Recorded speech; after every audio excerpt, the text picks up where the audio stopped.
Satu hal setelah gue review laptop ini, akhirnya gue melihat masa depan laptop dengan AI itu akan seperti apa. Sekarang kayak tinggal tahan tombol Windows dan lu klik dimanapun lu bisa cari teks, copy, search web, banyak deh asli. Simpelnya kalau di handphone itu ada circle to search, di laptop itu bakal ada click to search. Mau laptop kalian kayak gini juga?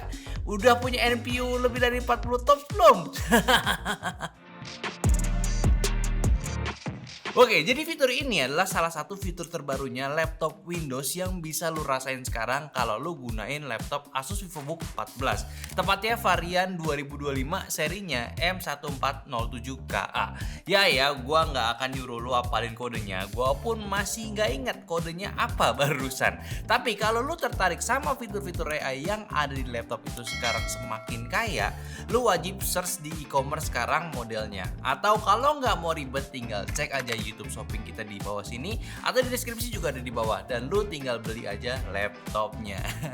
Ya jadi ya, lagi-lagi dan lagi perusahaan laptop itu akhirnya bisa memberikan nilai jual lebih untuk memberikan daya tariknya.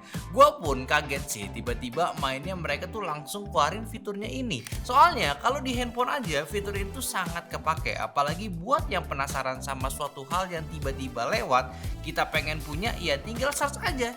Ya sekarang lu nggak perlu capek-capek lagi screenshot, crop, save, dan upload gambarnya di Google. Lama. Dan harusnya kalau untuk laptop ini sih harganya pasti akan tetap reasonable ya. Soalnya selain fitur barusan, spek yang diberikan pun juga masih cocok untuk target user anak kuliahan sampai new worker gitu. Buang juga stigma kalau laptop yang pakai AMD itu jelek. Ini buktinya udah menarik banget. Dari chipset AMD Ryzen AI 5340 dengan kombinasi RAM 16GB-nya dan juga bisa dipakai puas kerja cari hiburan di laptop ini. Ditambah kalau lu suka install aplikasi dan nyimpen file, laptop ini pun juga udah punya kapasitas bawaan di 512GB. Jadi secara spesifikasi sih harusnya sih udah nggak jadi masalah. Dan sambil lu lihat aja hasil testingan yang udah kita ambil di sini, skor yang didapat itu bukan angka-angka yang kecil lagi. Dari CIBS R15, R23-nya dan juga R24, kalau lu cek dan bandingin skor-skor CPU mobile kelas atas tahun lalu di internet, ini bisa diadu performance-nya ya.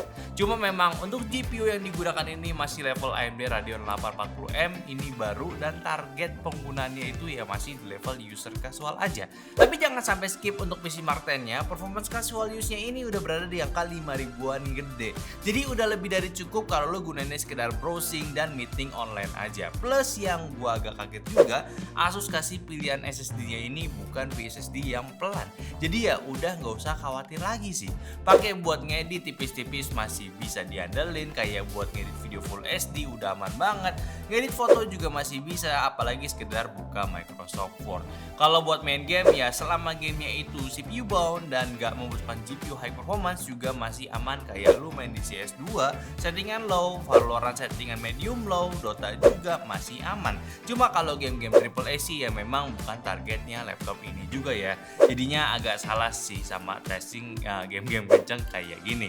Tapi kan ya memang VivoBook 14 ini tuh ya jualnya ya buat kerja, menyelesaikan tugas-tugas lebih banyak dan lebih cepat. Tagline-nya aja more intelligent, more productive, dan more secure ya.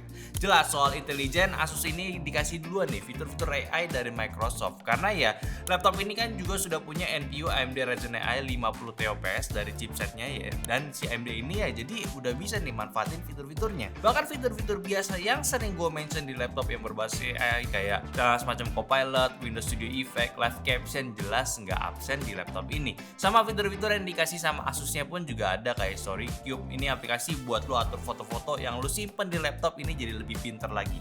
Karena bakal auto sortir kayak tanggal, lokasi, detek wajah juga. Jadi nyarinya pun nggak susah lagi. Dan bedanya lagi daripada ChatGPT sama Copilot juga, ini store datanya di laptop ya, nggak keluar, lebih private juga. Bahkan sesimpel fitur buat conference-nya ada AI noise cancelling yang bisa meminimalisir bising yang ada di sekitar lu saat lu ngobrol bareng rekan kerja lewat Discord ataupun Google Meet ya. Sama yang baru nih, yang sebelumnya itu ada di laptop gaming Asus, yaitu Virtual Assistant. Jadi kayak main Tamagotchi aja, tapi asisten ini interaktif dan nggak perlu lu kasih makan. Dan menariknya juga ini ada fitur chatnya, jadi lu bisa nanya-nanya nih soal fitur Asus lewat sini. Lalu juga bagian more secure ya. Ya sebenarnya sih ya biasa lah, kayak loginnya via Windows Hello karena webcamnya ini udah ada AR sensor. Terus privacy shutter juga, ya ini udah secara fisik lah. Tapi ada yang baru nih, yaitu namanya Microsoft Pluton, yang gunanya ini buat nyimpen data-data penting lo on device aja, jadi nggak kesebar kemana-mana. Ya memang udah semakin penting sih. Lu sadar nggak sih ya sekarang apa-apa udah ada fitur quick login ya, kayak semacam passkey gitulah. Jadi lu nggak perlu ketik ID passwordnya lagi, tapi emang data lu udah di store di laptopnya, dan itu aman plus bisa mempercepat lu juga. Dan juga yang kelewat tadi yaitu bagian more produktif ya. Ini sih udah kayak standar Asus aja lah. Lu dikasih spek laptop yang udah bisa bikin lu nyaman pakai seharian. Dari baterainya yang irit, plus juga bisa ngecharge via USB-C, port laptop yang udah cukup komplit, ada 4 USB sama HDMI pula. Ya udah plus keyboard ErgoSense dan juga touchpad yang fiturnya ada fitur gesture. Jadi salah satu fitur advance dari laptop ini agar lu tetap nyaman gunain laptop tanpa perlu aksesoris tambahan. Ya emang lah, keyboardnya Asus tuh kayak lu pakai aja deh sebulan gitu ya, terus cobain keyboard laptop lain. Itu gimana rasanya? Pasti bakalan kerasa bedanya. Ditambah juga bagian layarnya. Untuk ukuran 14 inci ini juga udah punya style minim bezel dengan rasio 16:10 juga, yang bikin lu nyaman dan ngerasa mewah gunain laptopnya ini. Resolusinya Full HD IPS level, tapi sayang untuk akurasi warnanya ini masih di angka 45% NTSC. Jadi untuk kalian yang mau gunain di ranah ya pro ataupun as a designer ataupun sejenisnya, better gunain monitor tambahan buat make sure warnanya udah oke. Terus ada low blue light dari TUV Trendline juga. Jadi kalau lu ngejar skripsi ataupun bikin PPT semalaman sampai ketemu pagi lagi, ya mata lu ya akan tetap aman. Jadi ya sisa mental lu aja yang udah kena gitu ya, kegerus sama tugas-tugas yang gak ada habisnya. Kalau soal desain ya udahlah, style dari desain Asus sih ya yang gue yakin kalian udah familiar banget. Jadi nggak kerasa laptopnya itu aneh ataupun norak kalau dibawa-bawa. Serta untuk fisiknya punya bobot yang tergolong ringan, 1,46 kg, dan juga ketebalannya cuma di 1,79 cm doang.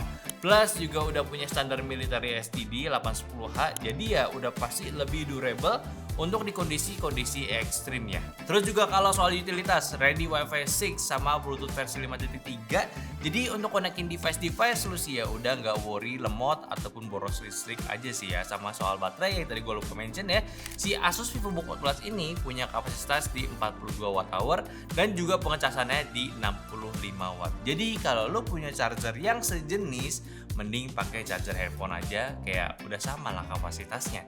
Jadi sih ya laptop ini udah jadi standar baru lah untuk jajaran laptop tipis. Dan hal lain yang menarik buat kalian tahu juga, dengan adanya jajaran Asus VivoBook kali ini ya udah semakin lengkap lah. Asus itu kasih lini-lini laptop berbasis AI yang bisa lu pilih.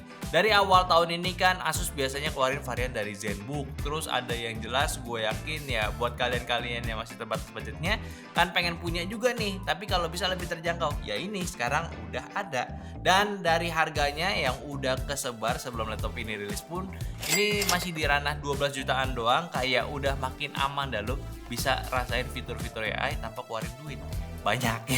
Ya emang udah wajib juga sih ya, dan lu nggak bisa denial pula sekarang apa-apa udah bisa dibantu AI. Daripada lu nolak terus ya mending manfaatin aja, gak ada salahnya juga kok. Kayak gua aja sekarang udah hampir tiap hari gunain fitur AI, apalagi semacam Copilot udah bener-bener bantu gua sih buat cari tahu info apapun lebih cepat dan lebih lengkap. Plus fitur Microsoft Copilot Plus yang sekarang makin banyak, udah fix kerjaan lu sekarang bisa lebih cepat selesainya. Gue sih berharap ya semua laptop ya bisa cobain fitur ini. Tapi ya kan fitur AI juga butuh spek yang oke buat running dengan optimal ya. Daripada bisa tapi baterainya boros karena prosesnya makan tenaga yang banyak, ya saran gue sih upgrade aja laptopnya. Oke, mungkin aja sih pembahasan gue dari Asus VivoBook 14 kali ini. Dan gue lupa serinya apa.